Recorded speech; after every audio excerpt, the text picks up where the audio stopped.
दोस्तों नमस्कार। आज के हमारे वीडियो का टॉपिक है low voltage effect in home. Low voltage, अगर हमारे घर में गांव में लो वोल्टेज की प्रॉब्लम है तो क्या बिजली के बिल पर कोई असर पड़ेगा कि नहीं पड़ेगा। हमारे जो उपकरण लगे हुए हैं TV, fridge, cooler, washing machine, इनकी इफिशियंसी कम होगी क्या नहीं होगी, ये ख़राब हो जाएंगे या नहीं ख़राब होंगे, यह सब जानेंगे इस वीडियो में। दोस्तों वीडियो शुरू करने से पहले अगर आप चैनल पर पहली बार आए हैं तो चैनल को सब्सक्राइब किए वरना मत जाइएगा, और सब्सक्राइब करने के बाद बेल आइकन का बटन जरूर दबा दीजिएगा ताकि मैं वीडियो अपलोड करूँ सबसे पहले आपके पास पहुँचे।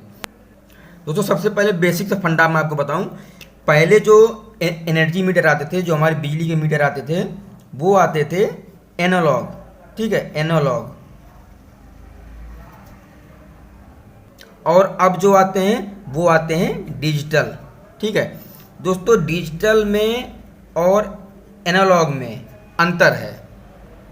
ये जो मीटर थे एनालॉग, इनका जो काम करने, जो ये जिस बेस पे काम कर रहे थे, ये KWH पे काम कर रहे थे। ठीक है, किलो वाट आवर।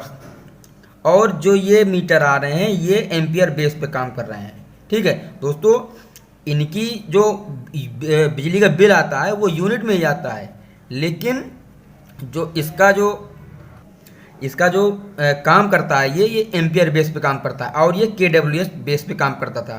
तो अब दोस्तों इससे क्या हो गया कि जितना आप एम्पियर खर्च करेंगे उतना ही ज़्यादा बिजली का बिल आएगा। वो एम्पियर पे ही डिपेंड कर रहा है। अब दोस्तों आते हैं क्वेश्चन पे। सपोज करिए कि आपके घर में 1000 वाट का हीटर है। ठीक है, और वोल्टेज आ रहा है 220। ठीक है, तो पावर का फॉर्मूला होता है P बराबर V इंटू आई। तो आई हमको निकालना है, तो आई बराबर P/V। तो अब मैं यहाँ पे इसको रख दूंगा, तो 220 का भाग अगर हम 1000 में देंगे तो जो एम्पियर निकल के आएगा 4.54। दोस्तों ये हो गया 220 के हिसाब से।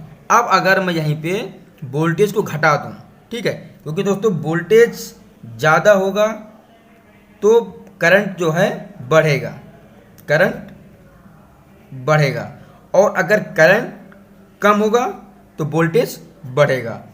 इसीलिए ट्रांसमिशन लाइन में वोल्टेज को ज़्यादा से ज़्यादा करके इसलिए किया जाता है ताकि करंट कम हो जाए और वोल्टेज बढ़ जाए।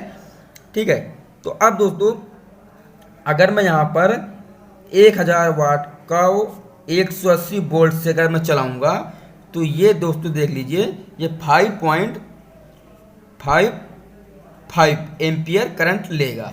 अब दोस्तों देख लीजिए इसमें कितने का अंतर आ गया।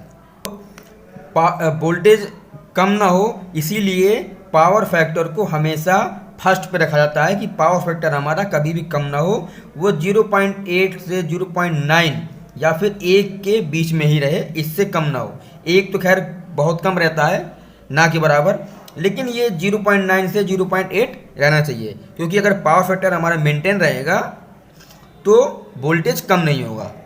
ठीक है, तो दोस्तों जो नॉर्मली घरों का जो पावर फैक्टर होता है वो 0.8 ही होता है। इसमें पावर फैक्टर का बहुत बड़ा रोल होता है, इसीलिए कंपनियों में, घरों में यही कहा जाता है कि पावर फैक्टर सही होना चाहिए। अब दोस्तों आते हैं, दोस्तों मैं आपको आगे बताऊंगा कि बिजली के बिल पर असर पड़ेगा कि नहीं पड़ेगा। अब दोस्तों अगर असर पड़ेगा तो आपके वायर पे पड़ेगा, क्योंकि जो आपने पहले वायरिंग कराई थी वो इसके हिसाब से करवाई थी 4.5 एम्पियर के हिसाब से। मतलब आप कुछ भी मान लीजिए आपका पहले एम्पियर आ रहा था 5 एम्पियर, अब आपका वोल्टेज कम आ रहा है आपके घरों में, तो अब एम्पियर बढ़ के हो गया 10 एम्पियर हो गया। और आपने वायरिंग कराई इसके हिसाब से, वोल्ट एम्पियर ले रहा है इतना, तो आपका वायर जो गर्म होगा, वो चाहे कॉपर का हो चाहे एल्युमिनियम का हो, आपने किसी से भी वायरिंग कराई हो, आपका ये केबल गर्म होगा। केबल गर्म होने से शॉर्ट सर्किट हो जाएगा, प्रॉब्लम हो जाएगी। तो दोस्तों आप हमेशा अगर वोल्टेज का लो आए तो पावर फैक्टर आप अपने उससे पूछिए, या फिर आप पावर फैक्टर खुद चेक कर सकते हैं। दोस्तों अगर आपका कमेंट आएगा तो मैं आपको बताऊंगा कि पावर फैक्टर हम खुद कैसे चेक कर सकते हैं। ठीक है, तो दोस्तों आपका ये तो नुकसान हो गया। दूसरी चीज़ आपका नुकसान क्या होगा, जो आपके घर में उपकरण लगे हुए हैं, इक्विपमेंट लगे हुए हैं, फ्रिज हो गया, टीवी हो गया, एसी हो गया, कूलर हो गया, इसकी इफिशियंसी भी कम हो जाएगी, क्योंकि ये मान लीजिए 220 वोल्ट पर काम कर रहे हैं और अगर 120 वोल्ट 180 वोल्ट अगर देंगे तो दोस्तों जाहिर सी बात है इसकी इफिशियंसी कम हो जाएगी, ठीक से काम नहीं करेगा, बहुत दिक्कतें आएंगी, इसकी ख़राब हो सकता है, बल्ब अगर है तो बल्ब ख़राब हो सकता है, जल भी सकता है। तो दोस्तों आप पैसा तो पूरा दे रहे हैं, जितना भी 5 रुपये यूनिट 6 रुपये यूनिट जितना भी लग रहा है, लेकिन आपका नुकसान ही नुकसान हो रहा है। ठीक है, आपके घरों में जो भी पानी की मोटर लगा होगा, टुल्लू पंप लगा होगा, वो भी कम वोल्टेज के कारण ज़्यादा गर्म होगा, मोटर जल जाएगा। तो दोस्तों देखा जाए तो ओवरऑल प्रॉब्लम ही प्रॉब्लम है। और अब मैं बात करता हूँ बिजली का बिल कम आएगा या ज़्यादा आएगा। दोस्तों इसमें बिजली के बिल पर कोई भी फर्क पड़ने वाला नहीं है। ठीक है, क्योंकि दोस्तों बिजली का बिल ज़्यादा ही आ सकता है, कम तो नहीं आएगा, क्योंकि वोल्टेज कम है लेकिन करंट हमारा कंटिन्यू बढ़ ही रहा है। वोल्टेज जितना भी कम होगा करंट उतना ही ज़्यादा बढ़ेगा। ठीक है, तो बिजली के बिल पर असर तो ज़्यादा नहीं पड़ेगा, बिजली का बिल ज़्यादा आ सकता है, कम तो नहीं आएगा। और मैं आपको बताऊं दोस्तों बिजली का बिल ज़्यादा ही आएगा। ठीक है, क्योंकि एक तरफ वोल्टेज कम हो रहा है लेकिन करंट बढ़ रहा है, क्योंकि जो हमारे उपकरण हैं वोल्टेज कम रहेगा लेकिन वो पूरी क्षमता के लिए करंट को ज़्यादा लेंगे, तो जाहिर सी बात है कि बिजली का बिल ज़्यादा आ सकता है। तो दोस्तों मैं उम्मीद करता हूँ कि आपको ये डाउट क्लियर हो गया होगा और जिस भाई का भी ये कमेंट होगा उनको ये जवाब मिल गया होगा। अगर इस वीडियो से संबंधित कोई भी क्वेश्चन हो तो कमेंट करिएगा। नमस्कार।